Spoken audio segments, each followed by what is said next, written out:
Hi guys, so Flatout 4 is crashing onto consoles this week. I've been looking forward to this myself, as I'm a big fan of the original Flatout games by Bugbear. I think it's a very underrated series that was really overshadowed by Burnout. Then, of course, we have Flatout 3 by Team 6, which pretty much wrote off the series. Yes. That game never happened as far as I'm concerned, so we won't be talking about that. And now we have Flatout 4, Total Insanity by Kiloton, who, of course, are known for the WRC series and Motorcycle Club. So Flatout 4, it's come at the right time. It's come at the right time, I think, because let's face it, we need more arcade racers that don't take themselves too seriously at the moment. Having played the game, the good news is I can categorically say it is a vast improvement over Flatout 3, and that's the only time I'm going to mention that game. But let's face it, it's not exactly difficult, is it? In many ways, I wish they hadn't called it Flatout 4, because that really acknowledges that the third one actually happened. But I'm not being too harsh on why that game was an absolute abomination. Anyway, to get to the point, the problem I have with Flatout 4 is, in some ways, I think it's a step backwards from the original games, which came out over 10 years ago. And I say that because it's a destruction racing game. Don't get me wrong, it's fun, it's fast-paced, it's chaotic, but it's a destruction racing game with very basic damage modeling from what I can see, which is a bit disappointing. Have you found the same, Kevin? Yeah, I mean, there are a few nice touches, like bits of body panels sort of flapping in the wind and things like that. But yeah, I mean, we was kind of spoiled with Bugbear. I mean, they're phenomenal at damage. I wasn't expecting quite that level of defamation, but I did expect better damage modeling than Flatout Ultimate Carnage, which came out 10 years ago on the Xbox 360. There's something really lacking there. Yeah, it does lack a bit in damage, certainly. Yeah, but I suppose it depends what you're looking for. If you're looking for all about damage, then yeah, you will be sort of left wanting. But if you're looking for a fun sort of arcade racer, I think it does tick a few boxes. It's a little bit rough around the edges. Graphically, it does look dated. I think it's fair to say. Yeah. It's a mixed bag, I think. Yeah, actually, I think there are some touches. There are some moments where it doesn't look too bad in terms of texture quality and lighting, but I think it varies depending on the track environments. Yes. But in some ways, WRC 6 looks better. Yeah. I think Flatout 4 was shared actually between Kiloton and someone else. So I can't quite remember at the moment. Like you say, it is a bit of a mixed bag. The environments do sort of vary quite wildly. Some I find have a lot of things to sort of bash into, whereas others are quite, more plain, I guess, like the icy levels on my overview video. Much more racing focus and less sort of destruction going on. So it is a bit of a variety.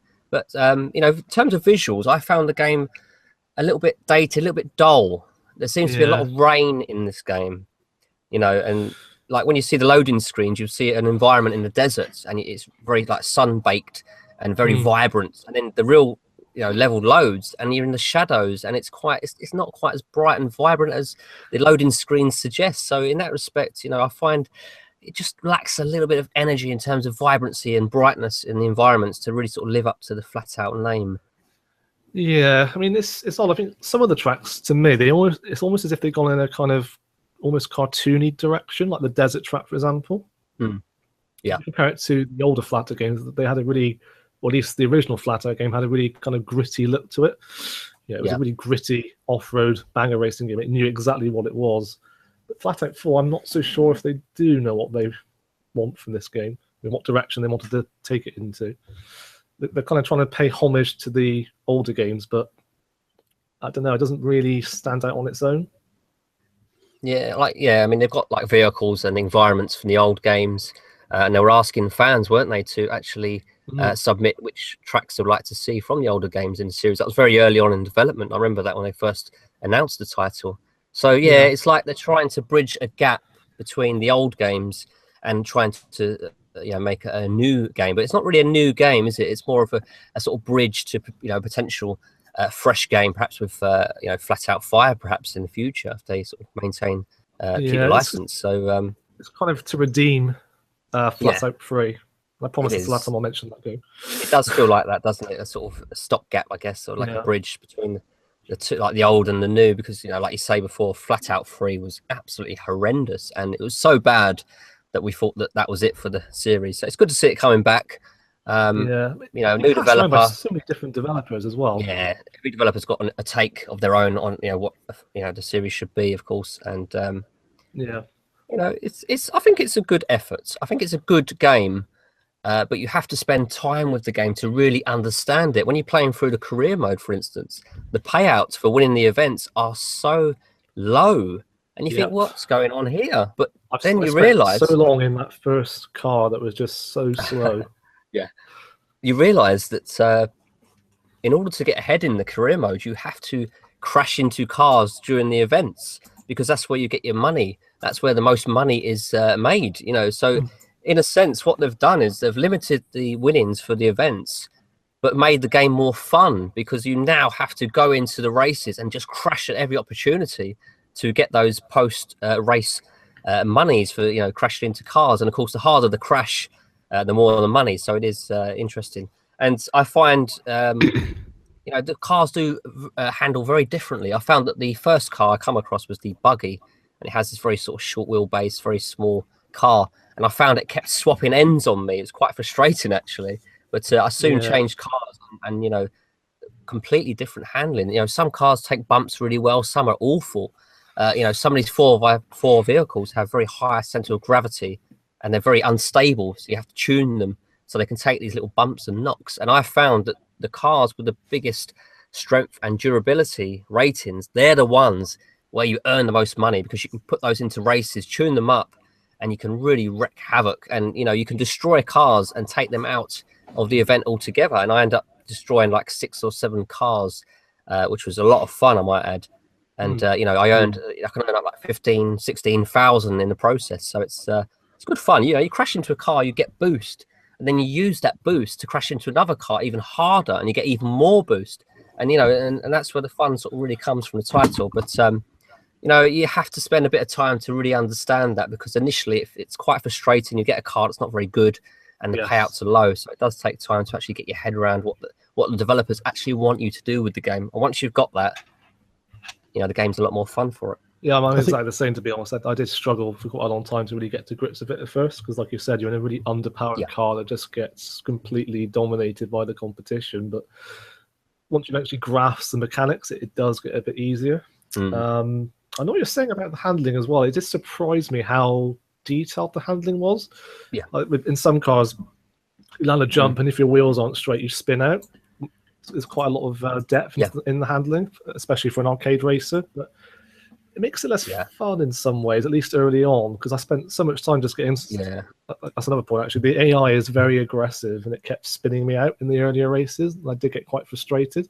So I think for the average player, there is a surprisingly steep learning curve. It's not really a pick up and play experience. No, that's right. I mean, you really do have to spend about 5 hours with the game to understand it and really get on with it, because, like you say, it's going to put a lot of people off, but you have to persevere with it.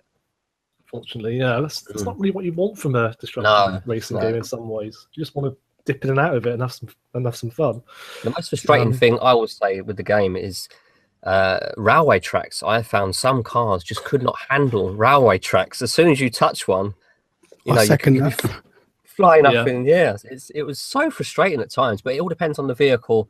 It depends on the tuning as well. It does help, but some vehicles are just absolutely dreadful, and it can be very sort of hair-pulling moments. Yeah. Did you find the AI is quite aggressive? It is, but I play like a bit of a monster myself, so I find that I'm way more aggressive than the AI. So yeah, once you've spent a lot of time in the game, you can tune your vehicles. You'll find a vehicle that will suit your tastes, and you know, you'll get on, and you know, it's a lot more fun. But yeah, I mean, the AI, if the AI is directly behind you and closing in on you, they will not think twice about smashing up the rear. So you really do have to sort of give as good as you get to sort of get on with the game. Yeah, which is good. That's kind of the point of a disruption racing game, isn't it? I was just going to say, actually, I mean, I've not played it as much as you guys, but it does seem that the difficulty curve is slightly off when you start the game, because that little blue car, it doesn't keep up. It's very hard to drive. and I was spinning out, you know, over and over, frustratingly. Like there's a tube that you drive through, for example. You go through this tube, and if you get two wheels on the edge of the tube, you drive up it, and before you know it, you're facing the wrong way. Very easy to lose control. So I think on the one hand, you've got the steep difficulty curve initially when you get on the game. You've got to get through that. But my goodness me, is it hard on the flat out mode as well? I mean, I was thinking that a flat out mode would be something more fun. I thought it was going to be more intuitive, like a kind of Worms. It's more like a hardcore mode, I think, to be honest. Yeah. I mean, I was expecting it to be more like Worms, where there was an intuitive nature to the physics, and you felt like you were in control, and you could target somewhere within reason. And again, I was finding that very difficult from the off. But I like the creativity that's gone into it. But I was well impressed with Kevin's breakdown of it, because actually he shows how all the events are doable. Where I was pulling my hair out, saying, "What the hell?" As my guy was that castle. I probably had about 30 attempts at that castle before I actually knocked it down properly. I think I flew over it too far 10 times. Then not enough 10 times, and then I hit it about 5 times with no damage. And then finally I hit it and things started blowing up. So it was, and then it kept blowing up after that. I just seemed to hit it every time. But the strange thing is I didn't feel like I'd learned anything. I didn't feel I was any better because I felt I had so little control over the ragdoll. Now, we should point out actually the stunt mode is back. For those that haven't played Flatout before, it's a series of novelty mini games where you throw your driver through the windscreen into various obstacles. It's not as morbid as it sounds. We've not talked about what's the most important element about any game? Oh God. So frame rate. Exactly, frame rate, people. Inconsistent frame rate. It can't cope with the action sometimes. It does slow down a bit, doesn't it, on some areas? Do you know, I sometimes play games like this, and I sometimes wish, I wish it had a bit less lighting and a bit more frame rate. I'm just one of these people that would like a little bit more fluidity in the because it's a physics-based game. I mean, everything's about physics, things bouncing around and things like that.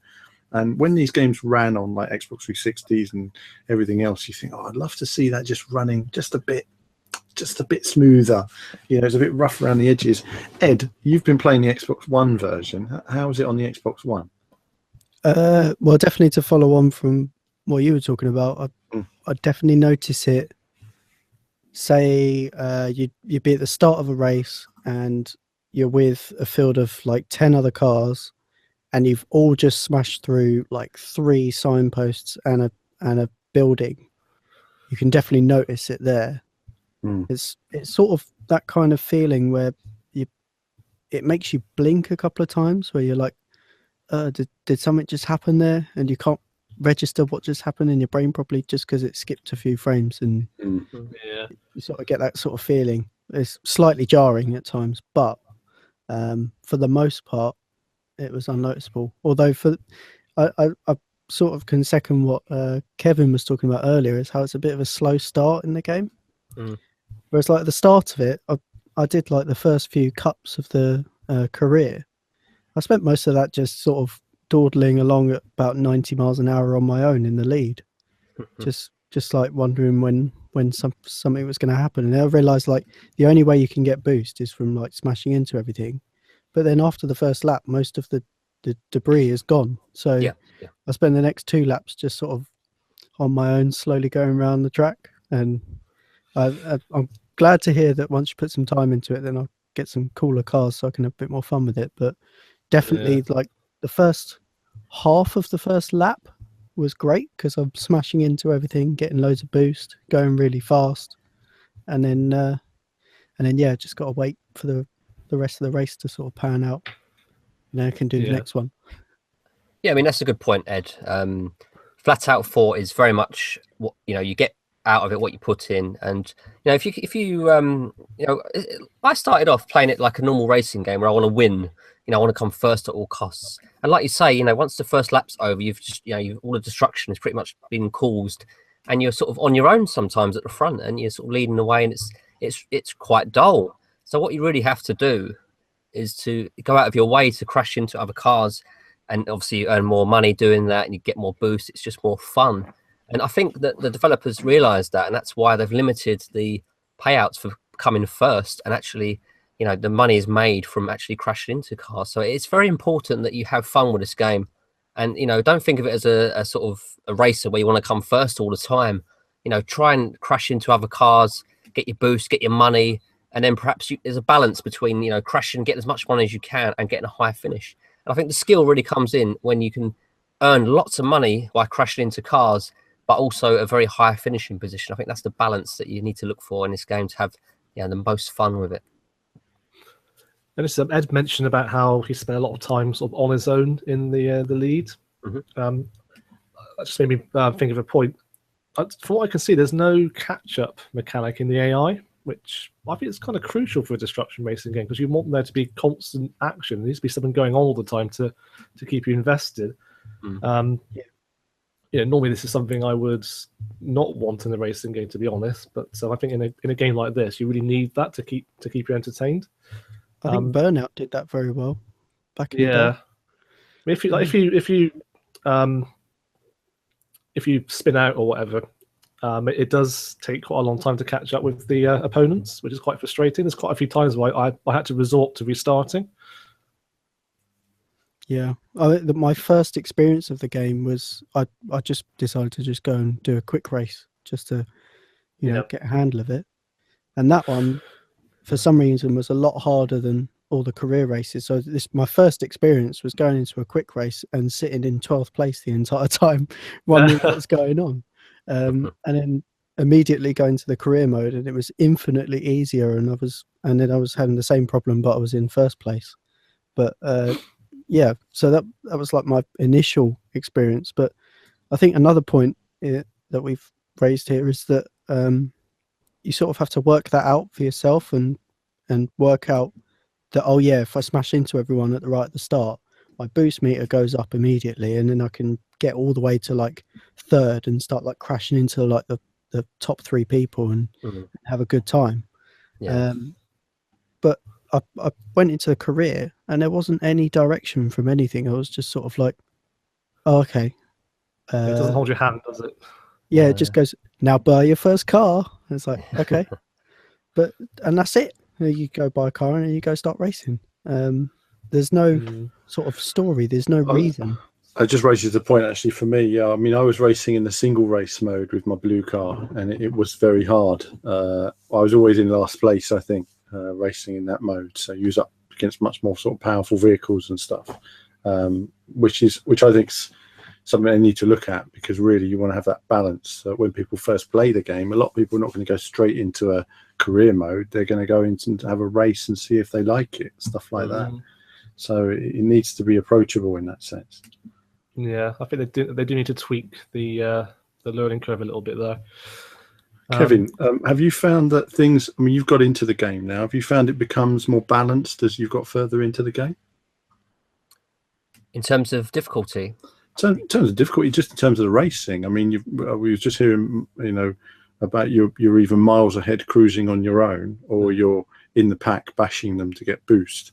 But I'm just wondering, is it always like that? You know, is it like that as you get further into the game? Are you still needing to bash everybody, or could you just drive off on your own?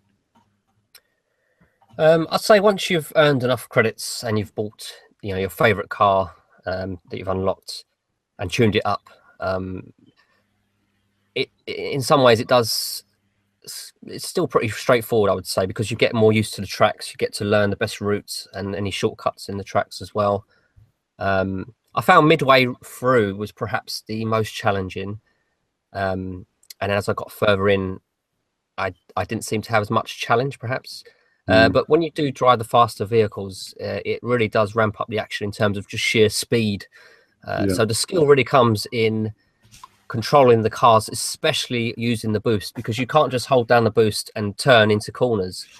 You know, the sense of speed is incredible when you use the boost. When you're driving the faster vehicles, you know, you really do have to be very frugal with the boost, because, you know, often you'll find that you'll ride up the side of a mountain or whatever. You know, it's really tough in some respects, because the edges of the track, often you'll have like rocks that jut out. So, you know, any little catch on those and, you know, you're flipping through the air. So there is some skill involved with some of the environments, definitely.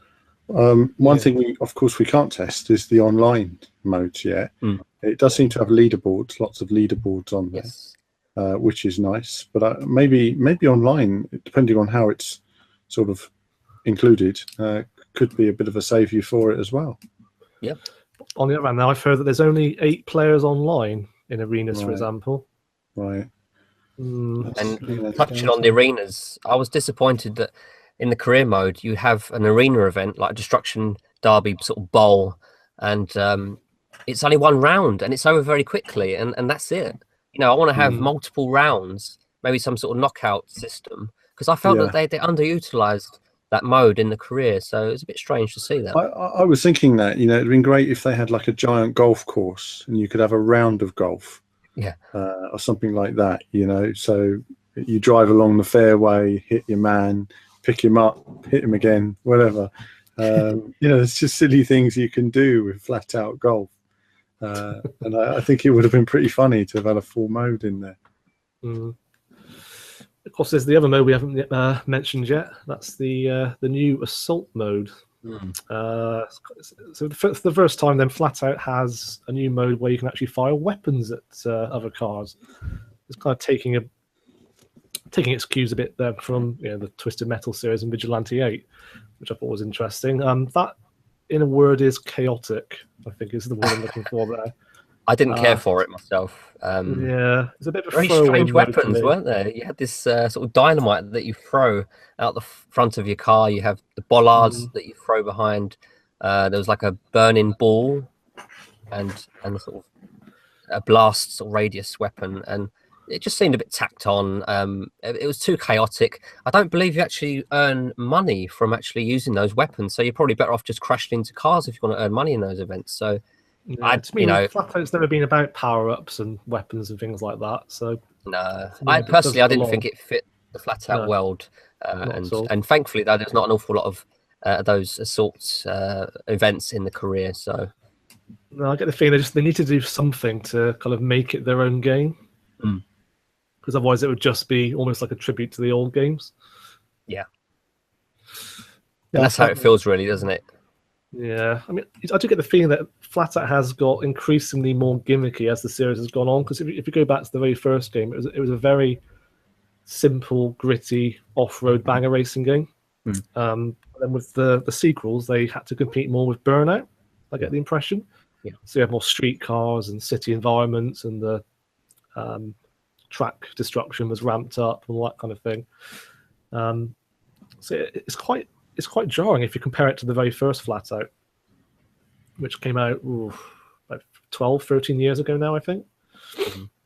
But like I said at the start, though, Flatout to me has been a very underrated series. It's always had a bit of a cult following. I really feel like it's been overshadowed by Burnout. So I really wanted Flatout 4 to do well and kind of bring that, bring the combat racer back, so to speak. I guess my expectations were probably a lot lower than yours, because probably I'm not as big a fan as you. You're hoping for, it's understandable. Flatout is a fantastic game, but honestly, I wasn't holding out a huge amount of expectation with it, because it is, the first attempt from Kiloton, and Kiloton games, let's be fair, has been very hit and miss. We've had WRC, which has been decent. We've had Motorcycle Club, which is less than decent. So you just never know what you're going to quite get. So I'm praying that they can, if they are developing Test Drive Unlimited free, I just pray that they can, do it justice. But for me, Flatout 4 is a fun game. It's not phenomenal, but it's not a poor game either, in my opinion. I think it's a good, solid start to a franchise that hopefully will see another sequel and, have its own identity rather than trying to bridge any gaps. So for me, it's a good start. It's a good, fun game, but like we said, you really have to spend a bit of time with it to sort of get over the initial sort of slow start and just learn more about the game to extract the most from it. Yeah, I mean, for me, like you said, I'm not saying it's a bad game. It's nowhere near as bad as that game. But on the other hand, I still can't but feel that in some ways it is a step backwards from the games that came out 10 years ago. Yeah, I mean, we've been saying all the way through the emphasis is on destruction. You have to constantly crash into things to keep up your boost. But to me, the destruction isn't satisfying enough. I don't feel like I'm really wrecking my car and causing lots of damage. Yeah, I know what you're saying. It lacks that sort of grittiness, doesn't it? That's sort of raw. Yeah, the crashes just don't have much spectacle. You know, there's no debris flying around. I mean, there's loads of sparks, and that's about it. I noticed actually. Yeah, the panels detach, but I want to see proper deformation. You know, bodywork crumpling and stuff like that. You know, that is the point of it. It's also, I think, also as well, like you say, the car just has sort of 3 levels of overall destruction. It's not like you feel like you can damage one part or another part and so on. It's not dynamic, I don't think. No. I mean, if this was any other arcade race, I wouldn't be criticizing the damage modeling so much. But to me, that is one of the main appeals. You know, one of the main appealing factors of a destruction racing game. It's definitely lacking in that department. I think also that shows when you go into a destruction derby mode, and yeah, I feel like sometimes the mechanics let it down there. Sometimes where, for example, I was driving around just in circles the entire time. Just drive around in circles and wait for all the AI to take each other out, and then there's 3 left. You can just fly in with the boost that you saved all that time and kill those guys. You win. But then when I tried to actually do it properly and get in the mix, I felt that was taken out way too easily. It's just all of a sudden someone comes out of nowhere. You had no idea where they were coming from, and you blow up, and that's it. Yeah. I was 12. I do wish there was more opponents as well sometimes. It's probably because there's so many different destructible objects in each track, but it would feel a bit more chaotic, I think, with a few more opponents. And if you take Wreckfest, for example, speaking of which, it's very unfortunate it's coming out close to that game this year, I have to say. Yeah. Because, of course, Bugbear, the original developers of Flatout, is making Wreckfest. Yeah, they're very much the kings of destruction, aren't they, Bugbear? So pretty much, yeah. It used to be Reflections with the Destruction Derby series, and then it was Burnout, then it was Flatout. I mean, I have very high expectations for Wreckfest. You know, I'll be more disappointed than you are with Flatout if it doesn't live up to, you know, our hype, because we're really looking forward to that. Whereas with Flatout, I wasn't expecting a huge amount of, you know, I wasn't expecting See, I wasn't expecting greatness, but I was expecting it to at least be on par with the games that came before it 10 years ago.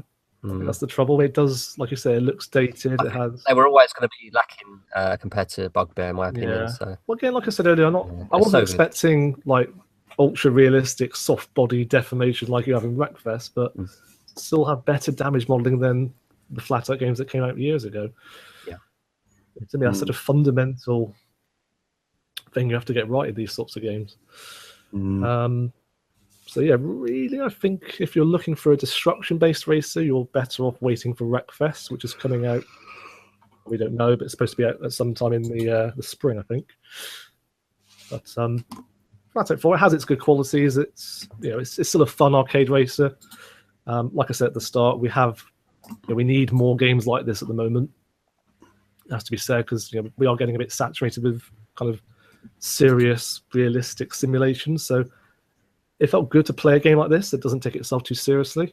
Yeah. But to call itself for it to bear the Flatout name, I was expecting better destruction. I think it would be good to see how it's going to fare with online aspects. Once that starts to kick in, that would be interesting. I'll definitely get back on it to try that out. Yeah, I mean, online should be amazing, really. As long as it's smooth. That's the problem with online experiences. They lack fluidity compared to the single-player component. And a game like this, with all the destruction and whatnot, I mean, it's understandable that they're only going to have 8 players because of all the destruction and stuff. And, I just hope it's going to be smooth and fluid. If it is, then, it will be a game that I'll be returning to frequently, because it does have the potential, doesn't it, to be a lot of fun. And I think it's coming along at the right time as well. Like you say, Martin, lots of serious races, and along comes this. And, thankfully for it, it comes before Wreckfest, so it does have a chance to sort of... Oh, can you imagine if it came out after Wreckfest? Yeah. That would be a disaster. Yeah. But I wonder what Bugbear think of it. That would be interesting. Yeah. It's better than Carmageddon as well, I'll say that much. It came out last year. Yes. Yeah, that's not difficult. It's certainly better than that game. Yeah. But yeah, like I said, I mean, mixed feelings, I think, is really the best way to sum up Flatout 4. It has its good qualities, but lacking a bit in the destruction, and could really do with a bit of tuning with the learning curve, I think. It is quite challenging when you first start it, which may put you off a bit, but do stick with it because it does get better as you go along. But yeah, other than that, I think that's about it for Flatout 4. Any of you guys got anything else to add about it?